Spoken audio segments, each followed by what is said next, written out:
good morning to everyone again joining me from America, and good evening to everyone who has just joined me across from India. My name is Faraz. I'm your college counseling guide here today at the Let's Unbound webinar. I'm thrilled to welcome you to really understand about the passion projects. We will really help you decode them, help you elevate your profile for a proper top US college admission. Over the next hour, we're going to really transform your idea of a passion project into a clear step-by-step capstone that speaks volumes of who you are as a person, your curiosity, your creativity, and your commitment. So our roadmap will be largely looking across at various platforms, the passion, what is a capstone project, what should be our approach and resources. So by the end of this hour, you will not just be having ideas, but really concrete blueprint. Let's say smart goals, a risk mitigation plan, documentation habits, storytelling techniques that admission officers really love.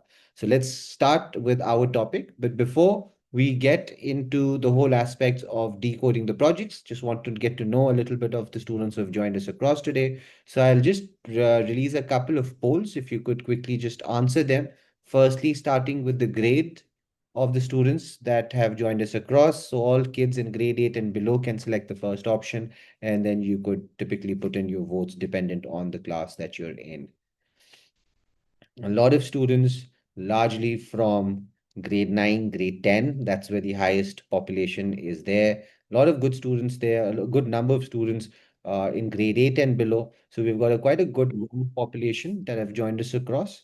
I'm just going to wait for a couple of more seconds, allowing more parents just to quickly put in their votes before I move into the next poll. But then definitely students in grade 9, 10th are of the highest majority today. Going back to another poll, if I could understand from you guys, which is the country that you are mostly interested in? So country for undergraduation. I've just launched the second poll. If you could give me a good understanding on this part. Right. UK, USA. I think the other is largely based on US.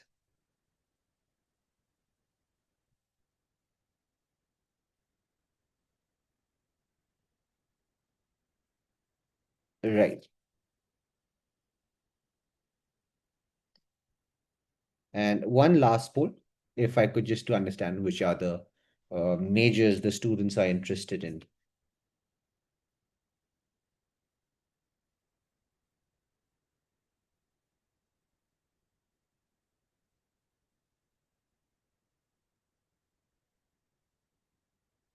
Right. So the highest is again on STEM, engineering, pure sciences, medicine. So today's session will be really valuable for all of you guys. Very important passion projects that you could be thinking across within STEM, within sciences, within economics and finance.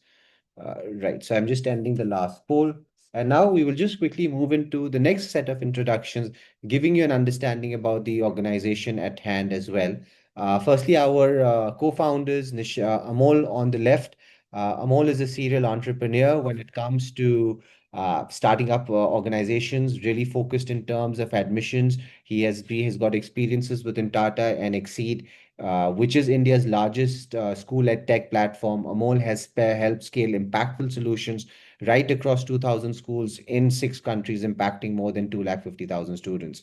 And Nishant on your right, he's a mentor, he's an educator, he's the brains behind many of the learning pathways that we consistently do share. He's got 14 years of plus experience in academia and industry, and he has counseled more than 1,000 students. Right. And that's more about Nishant on the right. I'll just quickly now give you my own introduction. So I am the co-host for today, and I've got more than a decade of experience within counseling and consultancy. I've worked with Citibank, Standard Chartered, Jaguar Land Rover, and I'm an MBA from Symbiosis SCMHRD Pune. And I've worked with Crimson Education and Added Education as well within the whole realms of admissions counseling. So that's the founders. And now I'll give you the quick look across in terms of the session roadmap that we'll be going across with today. We'll be starting off in terms of understanding firstly the application platforms, right? The US narrative, the US components, the UK weightages, then the US weightages. And along with that, we'll be then looking across at the UK landscape. We'll be looking at what a capstone project is, what is a passion project, why do passion projects really matter, what are the components that are extremely important, types of academic capstone projects. We'll then move on to our approach and then conclude across in terms of the resources. Right. Now, let's get the whole presentation started in terms of understanding what are the overall narratives in which the admission officers are looking in terms for admissions. So your USA, which is the first country that we'll be really going down in, would be a place where a well lopsided profile is something which is much more preferred. Now, what does a well lopsided profile typically mean? I think one of the best ways to depict it in a pictorial form would be the letter T, where you've got this one stroke, which is the in depth, the whole area in which you are really focused on, can be an area where you are planning to do a major, or can be one of your most extra important, extracurriculars. That is that vertical stroke. Along with that, you've got a lot of different participatory activities. So that's what we call a well lopsided profile. It's not a well-rounded profile. Well-rounded profile typically means that any activity that you're showing is all up to that same difficulty level or same quality level, while the reality within USA remains that there are some areas in which they're seeing an exceptional amount of proficiency, while the other areas are also there in terms of support. Now, the reason why USA typically works in this area, in this manner is within USA, the declaration of major is not mandatory. So the selection criteria, as you'll normally see in UK and as you'll see in India, looking for academic students, looking for activities specifically focused in the area of your majors, does not happen in USA for the reason that they do not really mandate the declarations of majors as a part of the application process. So what the admission officers are forced to do, they look at your application in its overall profile. They want to see areas of extreme interest. They want to see some areas of participation in a unison. And that's what really defines the US admission. And here, that's when your passion projects really start to become extremely important, where you're then using all of these examples to really showcase how do you stand out within the pool of applications? How does your personality really also fit into the ethos of the university that you're applying? So passion projects aren't just about, creating something different or new, but it also needs to have its aspect of alignment to your proper personality and profile accordingly to the university that you're also applying to. So with this understanding of, for one, that USA declarations of majors are not mandatory, they look for an overall profile. Let's now move on to the common application platform, which is one of the most commonly used application platforms. But however, not all top universities are on the common app platform. Here are a couple of other ones that you'll also need to know about, which are the UC system, which is for University of California. They have their own platform. You can apply to all 9 undergraduate college campuses in one go. Then you also do have the Applied Texas system, which is used for universities of Texas, MIT, Georgetown, also have their own unique platforms. Again, for UT Texas, UT Austin, you can also go through the common application platform, but you can also use the Apply Texas while you're looking at the application. So the one that you see on your screen isn't the only application platform for America, but it is one of the most commonly used platforms across all universities. One of the most important components, and while I'll be discussing all of these 5 pillars that you see, I will be revisiting and touching across. For example, how does the UC system look at this? How does the MIT system look across at the pillar? So we'll start off with the first pillar, which is the academics one, where your SAT score, ACT score is going to be put across. Your grade 12 predicted grade will be put across there. Your transcripts from 9th till 11th are submitted. If you're on an internet or if you're on a domestic board, be it CBSE, be it ICSC, or any of the state boards in India, you may have to give an IELTS and TOEFL. Kids with an IB and IGCSE or A levels on your 11th and 12th do not need to give an English proficiency test. So these are your components that go across in terms of your academics.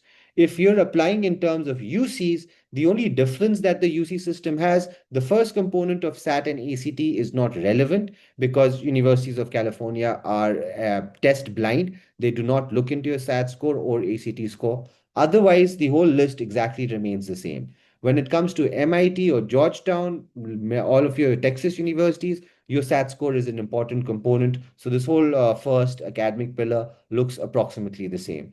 There are also other SAT blind colleges within the state of California that you may be going through the common application platform.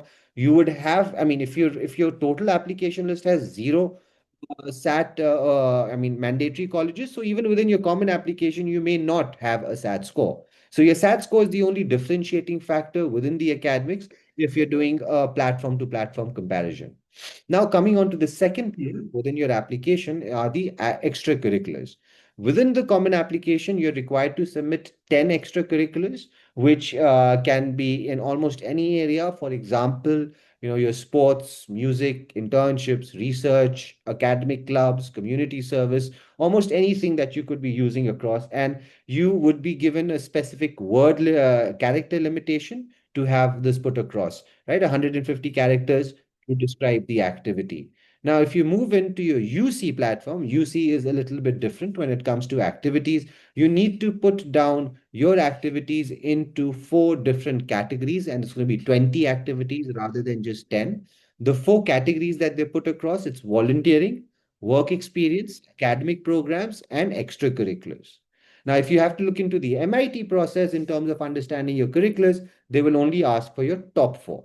But it is then that opportunity to go in extreme depth about your top four activities. So you almost get 400 words per activity, while UC and the common application system are limited in terms of characters. The UT Austin typically allows you to upload your resume, which gives you the maximum amount of flexibility to explain your activities in the detail that you would like to do so. So that's the second pillar in terms of your activities, 10 for the Common App, 20 for UCs, and you've got four activities that are put into MIT. Moving into the third pillar, that are your essays, which is your personal statement. If you're going through the Common Application platform, that one document is going to be sent across to all of the different universities. It's a 650 word essay.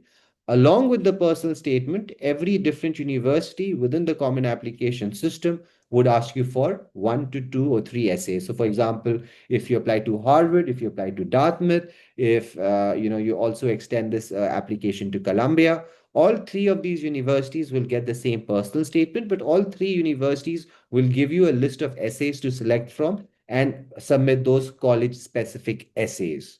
Now, if you look into this whole process from the lens of, let's say, UCs has got one aspect combining the personal statement and college essays. Again, you're applying to the same university, so if there's no university base essays that you need to write. But what UC does, it gives you an option of 8 questions. They call them PIQs, which are personal insight questions. You need to select four of them and write 350 words for each of those various questions. And they use the personal statement and supplementary essays as one. So you just have 8 questions to select four from, and the work that is covered within the Common App with personal statement and supplementary essay is pushed into these specific 4 questions. In terms of MIT, it's very similar to the UC system again. They don't have very specific 4 questions. They'll have a series of short answer essays focused on aspects, say around your identity, around your experiences, around the reasons why you're looking in towards the university. So the same thing happens in terms of UT Austin as well.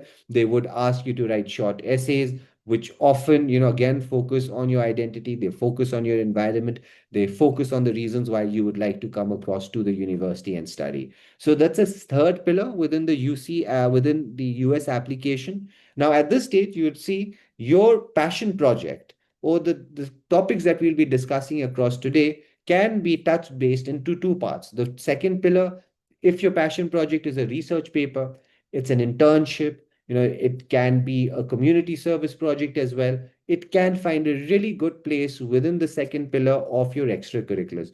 Along, because it is something which is very closely connected to your profile, it is one of the most important activities that you're doing. So there's a very high chance that it does feature on your personal statement and along with many types of college essays. So while you're looking into this section of the presentation, that's the objective. It's trying to tell you where does this passion project really fit into the applications itself. So pillar number 2, 3, definitely very relevant.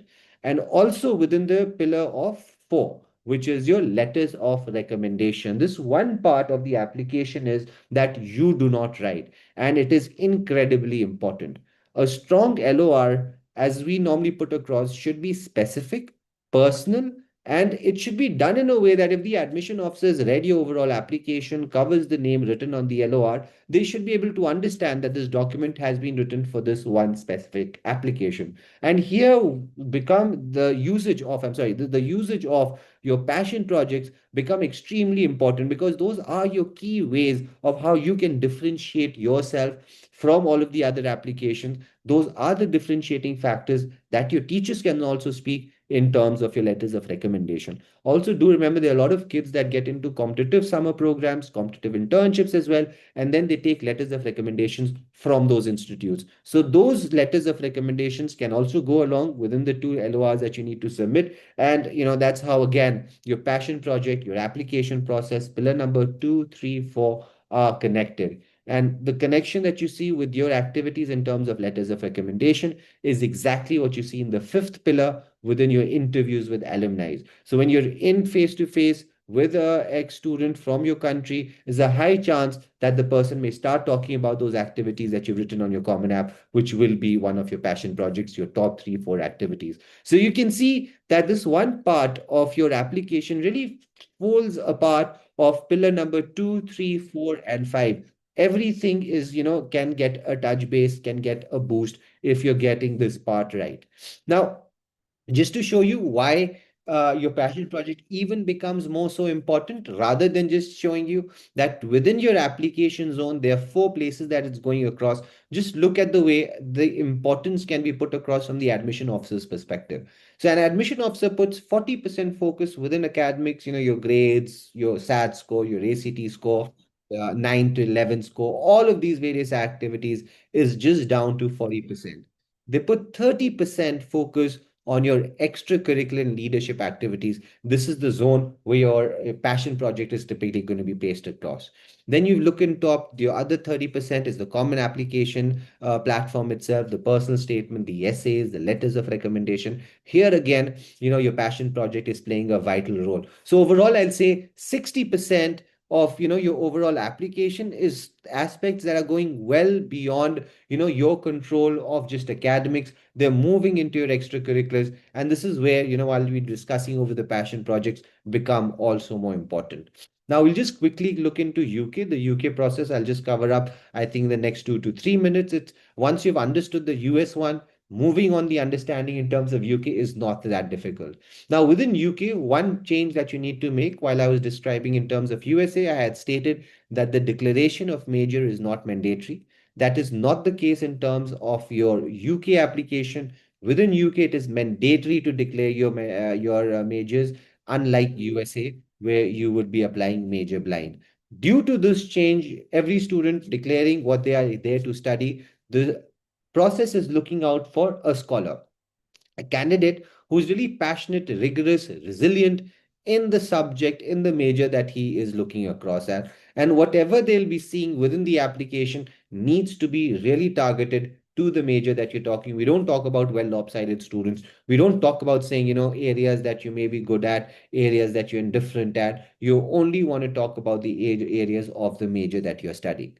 Now, the UCAS platform itself, it is a subset of the US application, so that academics one remains largely the same. One difference that does create is, like, unlike USA, where you only have SAT or ACT as entrance exams, regardless of the major that you're studying.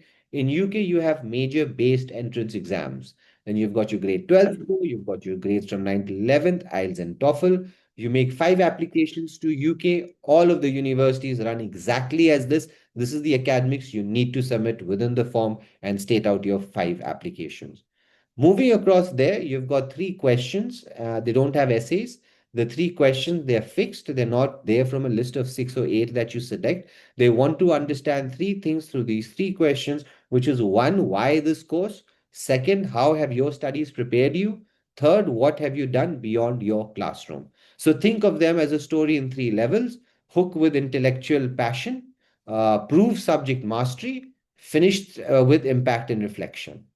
That's what your second aspect of the personal statement to the essays in terms of UK looks like. Along with that, you've got a single letter of recommendation, and then you've got your interviews with the alumni.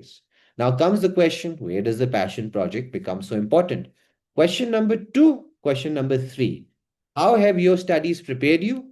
What have you done beyond your classroom that really makes you eligible for this application? These two very important questions within now your personal statement of the letter within the personal statement of UCAS, your passion projects really become extremely important when you're going to be sitting down and answering those two questions that I've just said. How have your studies prepared you? What have you done? Very specifically, this one. What have you done beyond the classroom? And that's where you'd want to talk about a passion project that's extremely connected to the major that you're studying, that would really showcase to the admissions officer that you're ready for taking up this subject topic within an undergraduation difficulty. The third topic, again, as I explained to you within the US system, even here, your letter of recommendation, very important, very beneficial if it's talking about your passion projects again. Now, if I have to see the weightage that is put across in terms of the UK application, 75% focus goes across in terms of academics, and then you have got where it goes 15% to your super curricular and leadership activities. So these are your passion projects or your academic projects that are in line with the major you want to study. And then the next 10% is into your overall application, the letters of recommendation. So even in terms of US, UK, 25%, you are really fighting in terms of explaining to the admission officer that these are the things that you have done beyond your school grades, beyond the subjects that you're studying at school, and have increased your understanding over the area that you would like to do that degree in. So within the two systems that we are using, you can see how important your passion projects typically do become. Now, if you're applying for countries, let's say as Singapore, if you're applying for Australia, Europe, these are just good brownie points that you could put across. They're not the core aspects of application. When it comes to USA, when it comes to UK, doing any of these projects become extremely important. So I think while we were looking across in terms of the application platforms, we were really trying to answer this first question: why are we doing the passion projects while we're consulting you the admissions? Because at stage after stage, really talking about those very various activities puts you into the right kind of area. So what is that passion project? So first up is the definition that we need to understand. Now, a passion project is something you drive entirely on your own, something you choose simply because it excites you. It isn't assigned to you by a teacher or tied to a club requirement. It's really born out of that spark of curiosity that universities are looking for, that itch to explore the topic that you truly care about. Next, let's look across in terms of some key characteristics. Passion projects are 100% student led.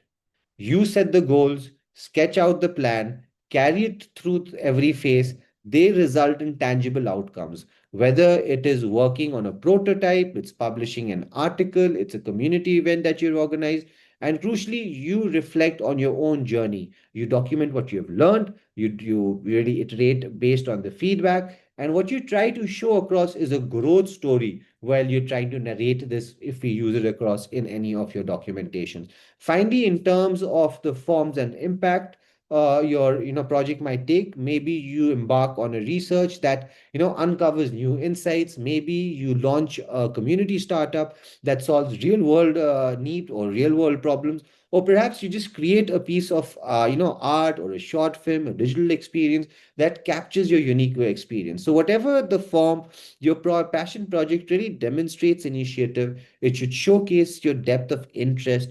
It should really leave a lasting impression on the admission officer and really put him across into this understanding that this is that very key identity that is differentiating the student from every other. So those are the exact qualities top colleges are looking for when you're trying to put across this passion project in terms of the definition, in terms of the characteristics. Now let's move across to this one other part. Why do passion projects typically matter? Right? So when you take ownership of, let's say, a self-driven endeavor, admission officers see this ability that you're really trying to identify real-world problems around you. You're using your education, using various courses, various experiences.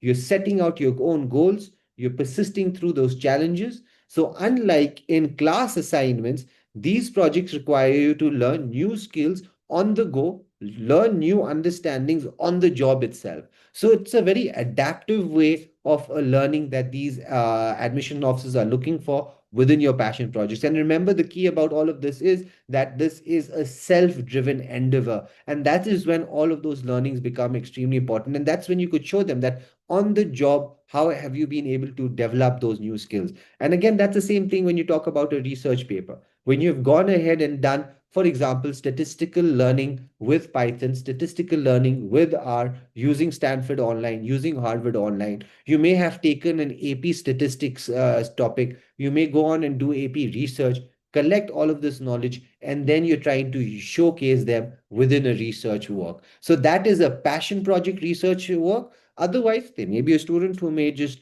typically as they do, get information off the internet, put it all down onto a paper and call it a research report. It's going to be called a research report, but it's not going to be called a passion project, because from the first point that you see, your project should show genuine curiosity, should show initiative, should show resilience. Now, the second thing that it should be also showing, sorry, it should show authentic. Can you just give me a second? I'm getting a dry throat. Delhi weather is a little bit difficult, I guess, with an hours of talk. I'll just have a bit of water and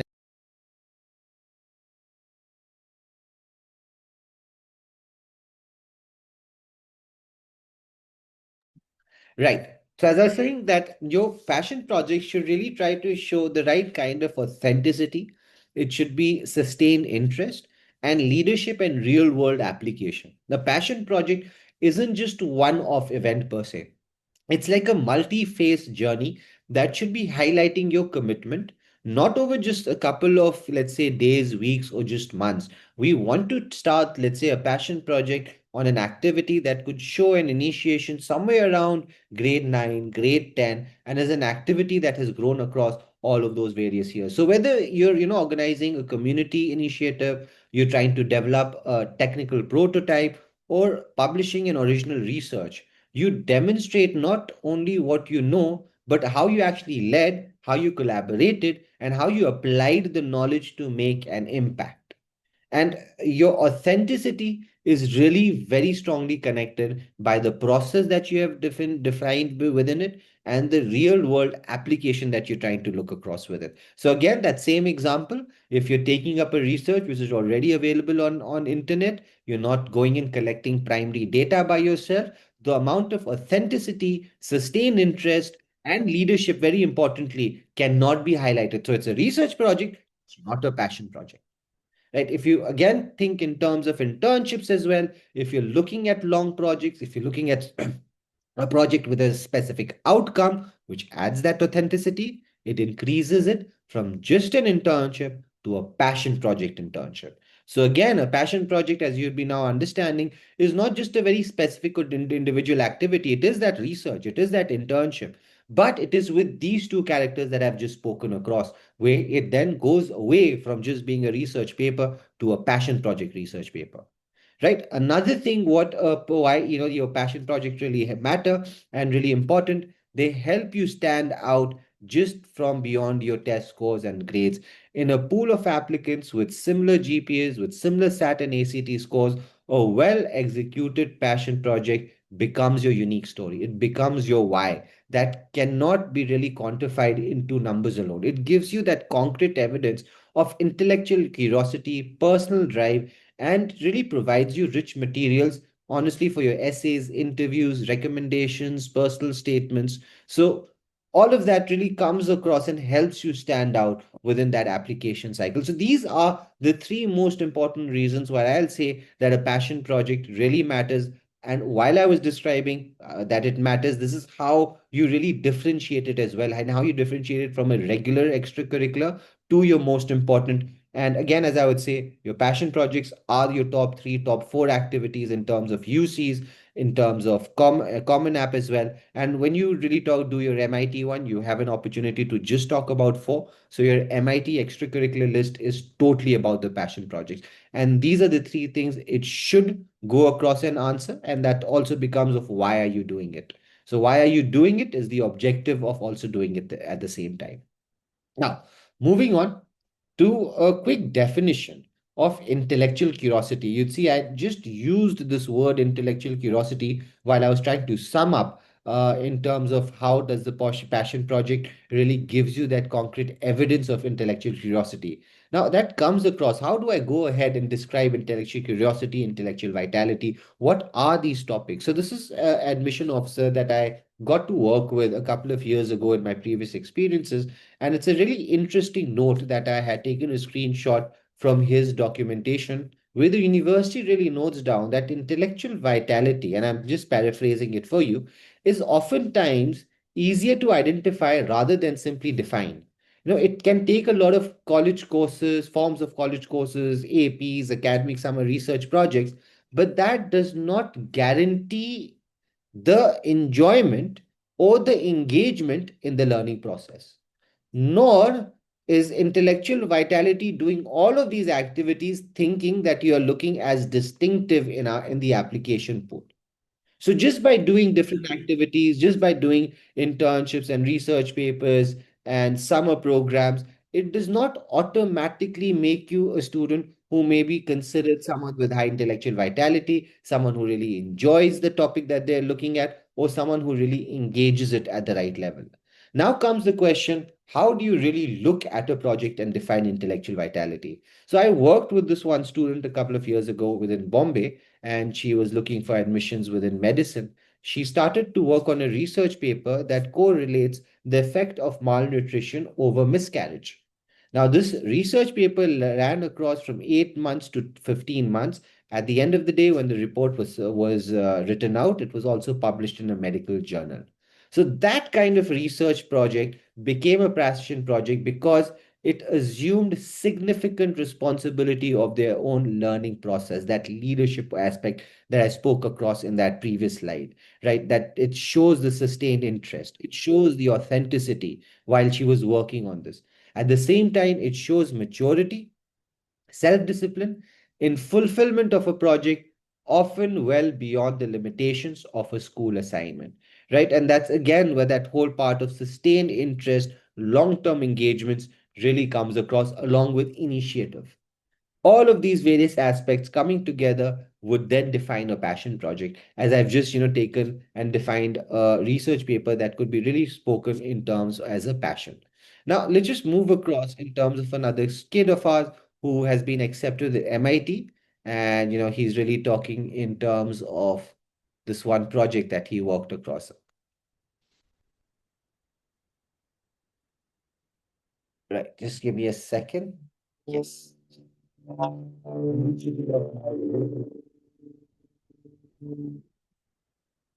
That was some oscilloscope art I generated by visualizing the audio from synthesizers as the X and Y components of the display. Hi, I'm Anhad Sani, and these are my projects.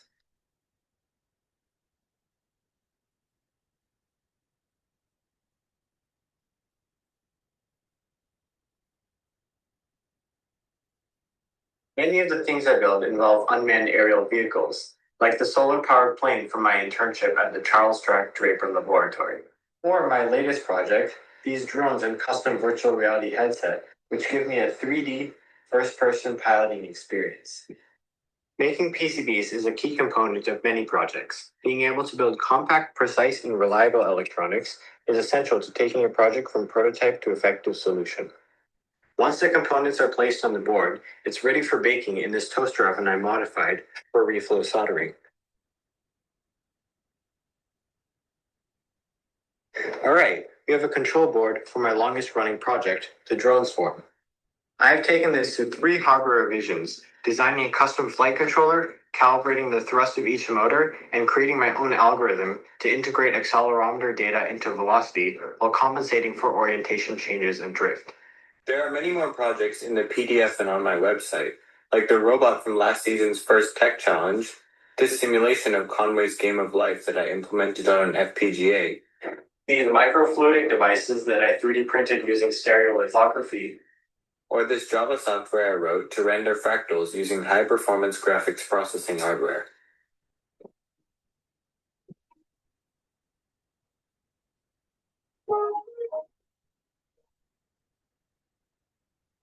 Right. That was just to give you a quick view of one of the projects that, can give you as a good example of what we're really talking about in terms of that right kind of intellectual curiosity. Now, on this slide, going to really go into two steps. We're going to try to identify core interest. We're going to try to identify gaps and possible ideas. So let's really try to walk through each bullet. Let's start with step one, which is to identify your core interest. First bullet, try to write down 3 to 5 subjects or activities that you're really genuinely excited about. Maybe within coding, maybe within environmental sciences, robotics, creative writing, or basically try to think it from this perspective, whatever that really lights you up. So, for example, the interest A might be within analytics or let's say data science, and B interest could be in sports. So keep that list handy. It's going to be the idea engine. Now, step two, identify the gaps and possible ideas. Right. So within the second bullet, pinpoint a real world gap, frame a high level solution. So now here we show that the AI powered performance analytics for track athletes. Then brainstorm possible ideas to fill that gap. So in this example, bullets may include a real time application that gives stride by stride feedback to sprinters. Or, for example, we could put in a computer vision system to detect the correct form of flows from video clips. A machine learning module that predicts medal winning race times based on training data. Or, let's say, a machine learning module that may helps people to get their fantasy teams perfectly right. So, that's also another project that we're currently working on. Or, there are a lot of kids that we've worked with creating variable devices that may measure a force, a limb angle, let's say during sprints, during swimming. So all of these kind of ideas and gaps that you're trying to do, what you're actually trying to do here now is you're taking a core area, for example, as I've just said, data analytics and data sciences. You've got an interest or sports. How can we, bring them together? Those are those four couple of ideas that I was just pushing across. So those are your various two steps that I would really put across in terms of initiating you of working towards that brainstorming project. Now comes in your step three, which is to really assess the feasibility and impact. Now we score each idea on, let's say, ease, value, learning value, and impact. Now, all on these, you would have a 1 to 5 scale and then total them out in typically of saying in something as 15. So now notice that the ML model, the third one to predict the Olympic level performance, leads the pack with 3 in terms of ease, 5 in terms of learning value, 5 in terms of impact. So now that's one way for you to now look across by dividing all of the topics, giving them points, and seeing which is the one that allows you to work in the best time frame that you're currently on. The fourth step then just becomes you have finalized the overall idea that you're going to be working across in terms of understanding the ease of executing it in the timeline, the learning value that you could show across, and eventually, and one of the most important, the impact that it may leave across on the people who would be using and accessing it. So, those are the four steps that you typically need to think across when you're trying to identify a specific activity. Then comes across the next most important step, which is of planning and execution. Now, there are various ways that you could go across in trying to get this done. One of the ways that we do suggest a lot of our kids to work across, these are your SMART goals. Now, this is where you want to be specific, you want to be measurable, you want to be achievable, relevant, and time bound. What do I mean by specific? So design and build an Arduino powered plant watering robot autonomously monitors and waters soil. It is measurable. It validates the soil moisture readiness to within 5% margin across, let's say, 3 tests run by week 6. It's achievable. So we have the Arduino kit, the 3D printer lab, and weekly mentor check-ins, and that can be right done within your own scope. How is it relevant? This directly ties with your environmental science coursework, supports the community garden, does the community service as well, and then time bound. You're really talking about as a fully functional prototype within a specific date, within a specific time of reach. So you having specific timelines that you would be able to work with. You would know what you need to do. For example, in week 1 or 4 can be all about research, can be about drafting and circuit creation.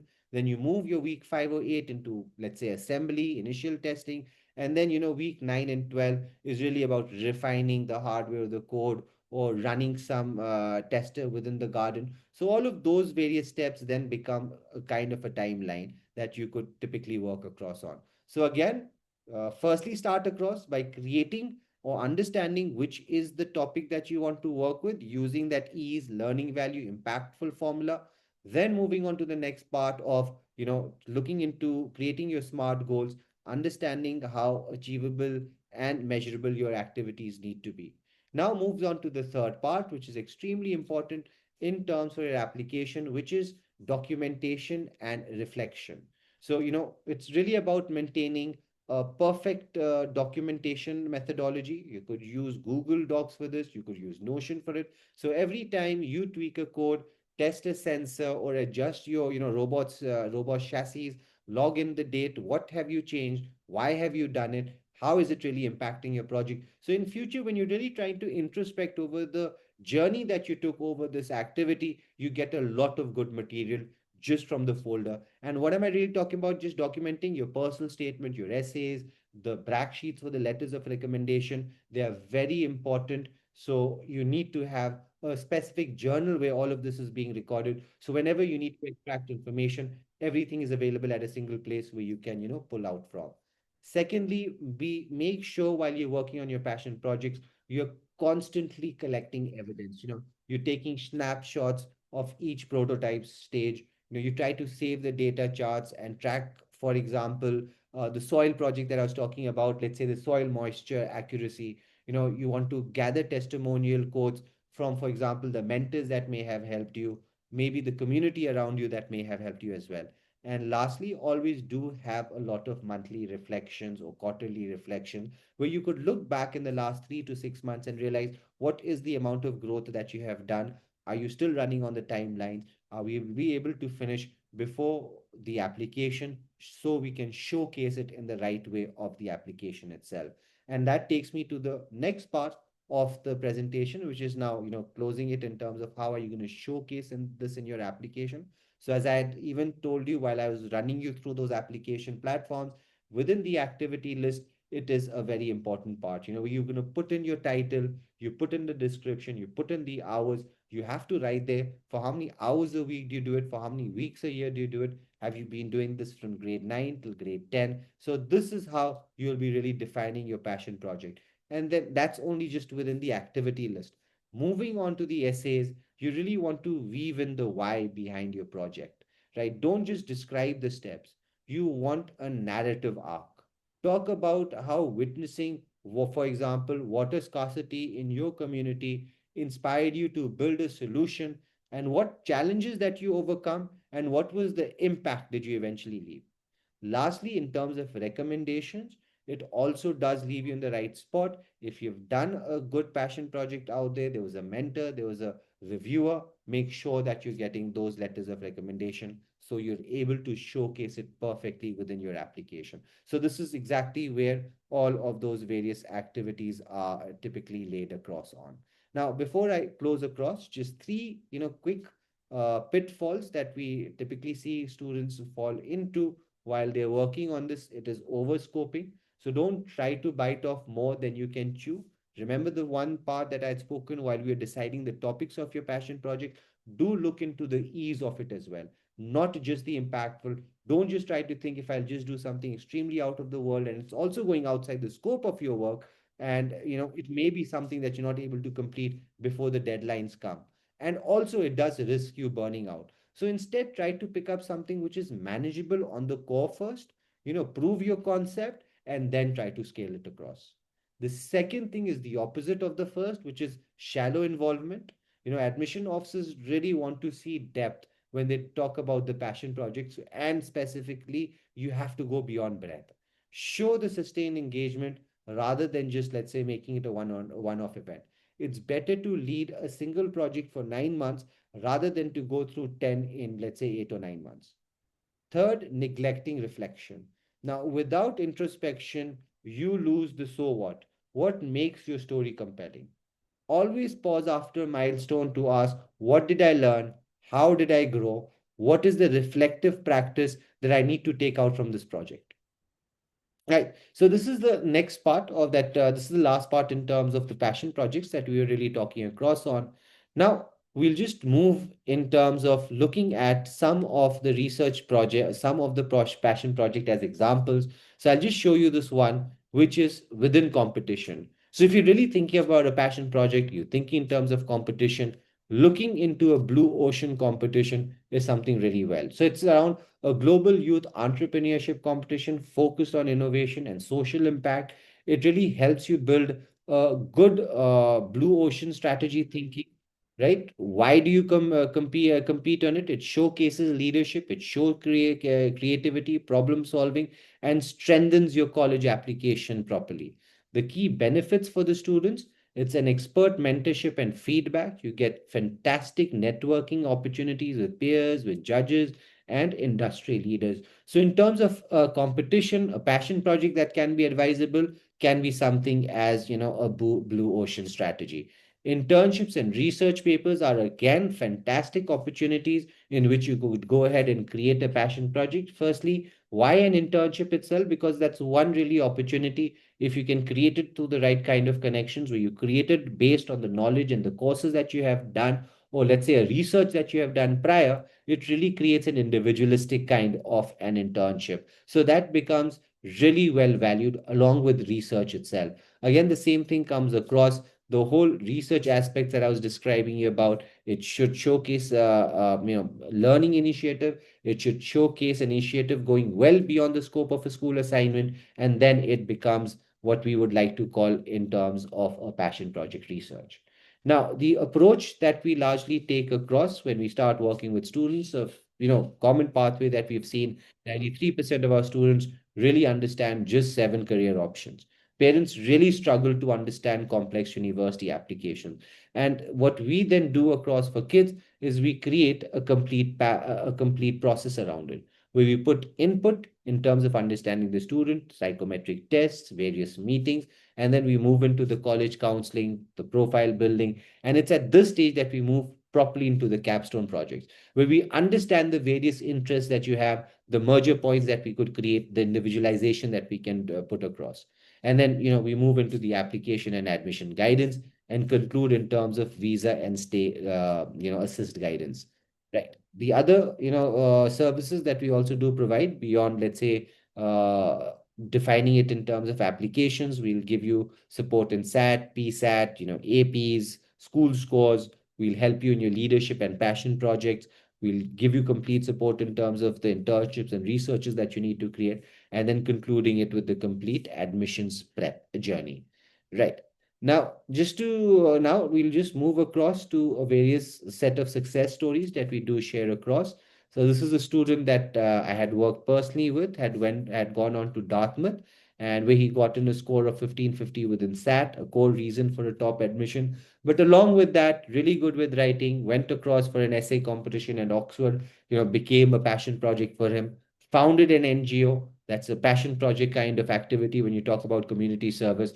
A talented solo singer, performed at charity events, and contributed his voice to the school choir as well. So you can see a lot of different, aspects behind the application. It's not just about the grades that you're getting. It's not just about the SAT score that you are going to be submitting across. Now, just to share across the resources that we do put across, we are, every weekend. So this is the conclusion of our this month's webinars where we went through various different topics throughout the month. You could access them on our YouTube channel as well. And the next weekend, we'll be discussing various different other topics within the realms of admissions. We also use the newsletter as a platform. So you could use the QR code at the bottom to access all of these various newsletters talking about different aspects within admissions, from extracurriculars to college listing to what really makes you competitive and what makes you stand out in these application processes. We also do use these two other platforms, your WhatsApp one and the podcast. You could use the QR codes on your screen now to get access to either of these various platforms, and again get as much as information on admissions abroad. Right. Now, for those students who are in grade 11th and are interested in a SAT diagnostic, you could use the QR code now on your screen, where we would provide you a free of cost complete SAT diagnostic analysis about your current standing of SAT. Now, lastly, this is the last slide that I'll be putting across. If you'd want to have a one-on-one session, understanding in more detail about passion projects, about dream colleges on an individualized level, so you could now use the QR code on the screen to register, and one of our rep would be getting in touch with you. So the web presentation is largely concluded. I am just leaving the next 4 seconds open, and I'm looking at the chat section for any questions that you guys may have. If there are no questions in the next couple of seconds, then we would be concluding the session off for today. But just waiting. If there are any questions that you guys may want to put across, I'm just looking across at the chat section for the same. If there are none, then we would be concluding the presentation for today. Right. Thank you for joining across. Okay, what's the difference between extracurriculars and supercurriculars? Right. An extracurricular is any activity that you're doing beyond your school, which is also true for supercurriculars. But the extracurricular does not need to be in connect with your majors. So, for example, you're applying for computer science, and MUN is an extracurricular. If you're applying for computer science and you do a maths Olympiad, that is a supercurricular. So, supercurricular is an activity that is extremely in line with the degree that you're going to be applying for. An extracurricular is just another activity that is not connected to your school, not to be done at school, and it is also not connected to your major. That's the difference.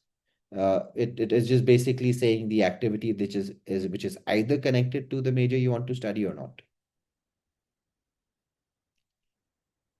I mean, definitely you can start a passion project. So if you're currently in grade 11 now, you have got good 12 months ahead. What I would suggest you to do is look into one of those interests or activities that he may have been doing since grade 9, and the passion project initiation starts in 11. So it still creates a long durative story line behind it. Right. So that I'd say definitely can be started, but it's just the process that you'll need to think across. What I'll just put across to you, Punyashri, you could register on the QR code on the screen, and we could guide you individually in your case scenario how you could start a passion project. That is one of the best things, Punishri, if he has diverse interest, because that is the best recipe for creating something individualistic. I gave you that example, a student interested in computer science, interested in a sport, we can create a passion project combining the two. So that's a very good aspect of a student who's having diverse interest. You can really create something interesting and unique in that way. My then one question would be, why not we sit for a session where I could understand all of these individual aspects? Would like to know, is your team guided anyone from grade 9? Various students. I mean, I've guided lots of students myself in the same way. We are currently guiding students who are currently in grade 9. I mean, I'm just withholding the name. We are working with a student who's currently participating. You could have a search on this.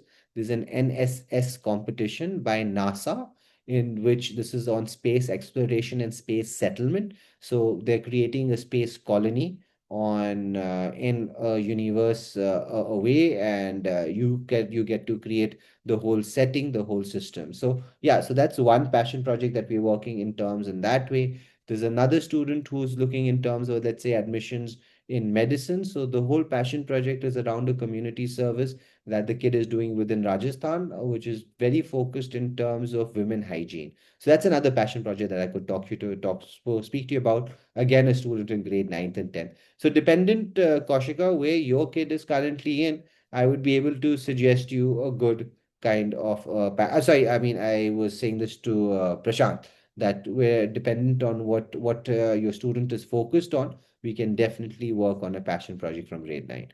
So if I begin something in grade 12, really very difficult.